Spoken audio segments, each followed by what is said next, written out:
don't need to get. I would tell families once your child is married, give the couple some time. ఫ్యూచర్లో fertility సెంటర్లు పెరగడం ఖాయం. And fertility సెంటర్లలోనే మళ్ళీ ఇంకా ఎక్కువ మంది పేషెంట్స్ని మేము చూడాల్సిన సిచ్యువేషన్ వస్తుంది. అలా కాకుండా న్యాచురల్ కన్సెప్షన్స్ న్యాచురల్ పద్ధతి ద్వారా మీరు కనుక ట్రై చేస్తే, పిల్లల కోసం ట్రై చేస్తే ఈ అవసరాలు ఐవీఎఫ్ ఫర్టిలిటీ సెంటర్స్లో అవసరాలు కూడా మనకి తగ్గుతాయి. అండ్ ఇంకొకటి ఏంటి, ఇప్పుడు మేడం మాకు చదవద్దు అంటారా మమ్మల్ని, ఏంటి అమ్మాయిలందరినీ అని అంటే నేను అట్లా చెప్పట్లేదు. మీరు కెరియర్కి ఎంత ఇంపార్టెన్స్ ఇస్తారో పిల్లలకి కూడా ఈక్వల్గా ఇవ్వాలంటున్నాను.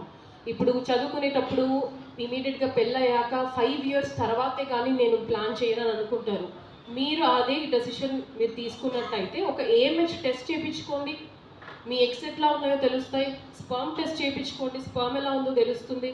అంతా బాగుంటే డెఫినెట్గా వెయిట్ చేయండి. లేదు అనుకుంటే ఎగ్ ఫ్రీజింగ్ చేసుకోవచ్చు, స్పర్మ్ ఫ్రీజింగ్ చేసుకోవచ్చు. అండ్ ఇప్పుడు మనకి చాలామంది ఫిల్మ్ స్టార్స్ తెలుసు, ఐశ్వర్య రాయ్ కానీ చాలామంది వాళ్ళు 20s ఉన్నప్పుడే వాళ్ళు ఎగ్స్ ఫ్రీజ్ చేసుకున్నారు, 40s కన్నారు.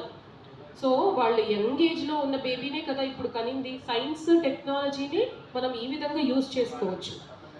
అట్లాగే ఏంటంటే మగవాళ్ళది ప్రాబ్లం ఏమి ఉండదు అని చెప్పి అమ్మనో అత్తనో ఇచ్చి పంపిస్తారు నా దగ్గరికి చాలామంది. ఇక్కడైతే నేను క్లియర్గా చెప్తాను, హస్బెండ్ని తీసుకొనే రండమ్మా. ఎందుకంటే భర్త ఈక్వల్గా ఇంపార్టెంట్, ప్రెగ్నెన్సీ వచ్చినా రాకపోయినా. వాళ్ళంతూ వాళ్ళు అంటే హెల్ప్ చేయకపోతే, ఒక టెస్ట్ కూడా చేసుకోకుండా నన్ను వాళ్ళకే ఫీమేల్స్కి మందులు రాయమంటే కూడా కరెక్ట్ కాదు.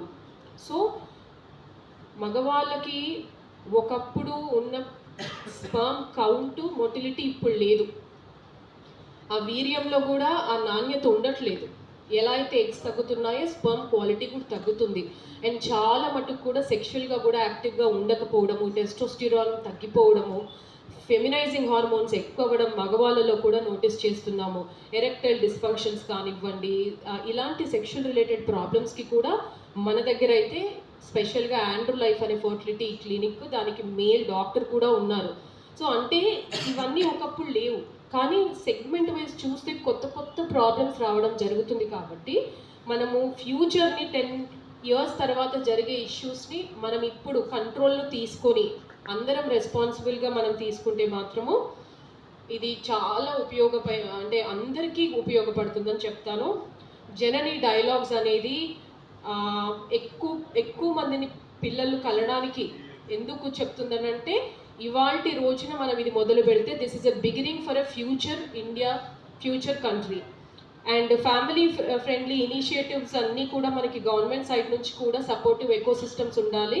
హాస్పిటల్స్లో కానీ వర్క్ ప్లేస్లో కానివ్వండి, ఫీమేల్ ఎంప్లాయీస్కి అంటే డెలివరీకి వెళ్తే పెయిడ్ మెటర్నిటీ లీవ్స్ కొంచెం వాళ్ళకి గనక సపోర్ట్ చేస్తే అమ్మాయిలు ఎవరు ఆలోచించరు. ఒక్క డెలివరీకే 6 months ఇస్తారు, లేదా జాబ్ చేంజ్ చేయాలి, లేదా జాబ్ మానేసేయాలి అనే కాన్సెప్ట్స్ వాళ్ళకి కొంచెం తగ్గుతాయి. అండ్ ఎడ్యుకేషన్, హెల్త్ కేర్ కూడా మనకి గవర్నమెంట్ కనుక సహకరిస్తే ఏంటంటే ఇంకా ఈజీ అవుతుంది మనకి. And natural conception is always the priority, దాని తర్వాతే ఫర్టిలిటీ ట్రీట్మెంట్స్.